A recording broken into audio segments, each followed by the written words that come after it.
टुकड़ों में बट गया पंजाब, क्यों चुप थी इतने दंगे होने के बाद भी सरकार। गदर 2 में क्या चुप्पी तोड़ेगी सकीना, टुकड़ों में ही तो बटना था कागजों को, तुमने दिलों को टुकड़ों में क्यों बांट दिया। ऐसी कुछ बातें जो किसी को पसंद नहीं आती। भला एक बात बताओ, इसमें पसंद आने जैसा है ही क्या? किसको पसंद है दूर जाना या बंटवारा करना? बस कुछ ऐसे ही सवाल 1947 के बाद हुए भारत के विभाजन में पीड़ित उन सब लोगों के थे जिन्होंने अपने खो दिए। बंटवारे का दर्द वो ही अच्छी तरह जानते हैं जिन्होंने इस दर्द को खुद सहा, जिन्हें अपना घर छोड़ना पड़ा हो, जिन्होंने अपनों को खोया हो। उन्हें ये दर्द आज भी सताता रहता है। देश का बंटवारा हुआ, दंगे हुए, कत्ल हुए। इस बंटवारे पर तमाम लेखकों ने उपन्यास लिखे, कहानियाँ लिखी, फिल्में बनी। वो अगस्त का महीना था, प्यार का महीना, इज्जत और विश्वास का महीना। और इसी महीने में देश आजाद हुआ। और देश आजाद क्या हुआ? इन तीनों चीजों प्यार, इज्जत और विश्वास सबके टुकड़े हो गए। पंजाब एक खिलखिलाता शहर मौत का घर बन गया, जिस पर हमें फिल्म गदर एक प्रेम कथा फिल्म देखने को मिली। जैसा गदर में दिखाया गया, विभाजन उससे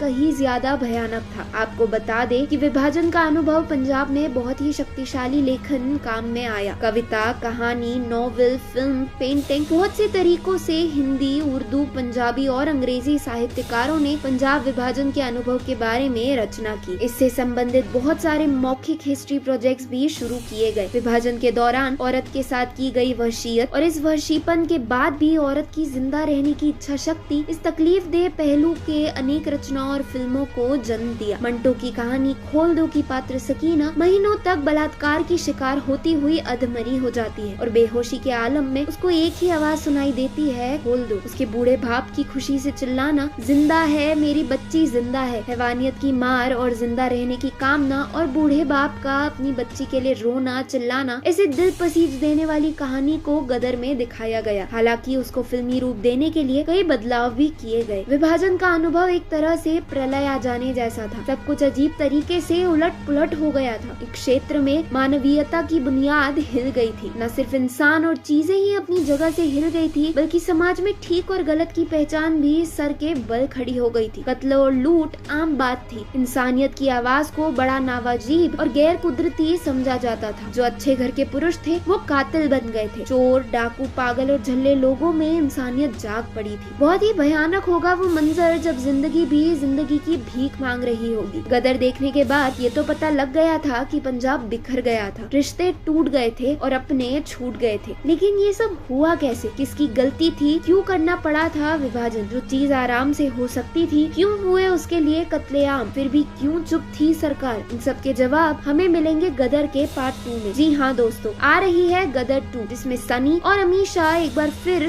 साथ होंगे, लेकिन लीड रोल में नहीं, सपोर्टिंग रोल में। इसमें तारा का बेटा बड़ा हो जाएगा और तारा उसे बताएगा आखिर क्या हुआ था सरकारों के बीच जो मच गया था हड़कंप। क्या आप भी जानना चाहते हैं इसके पीछे की वजह? तो जुड़े रहे हमारे साथ, क्योंकि हम लाने वाले हैं गदर 2 की कहानी को आपके सामने। तब तक के लिए सोचिए और बताइए नीचे कमेंट्स में क्यों हुआ था ये सब। हम जल्दी मिलेंगे एक नई वीडियो के साथ।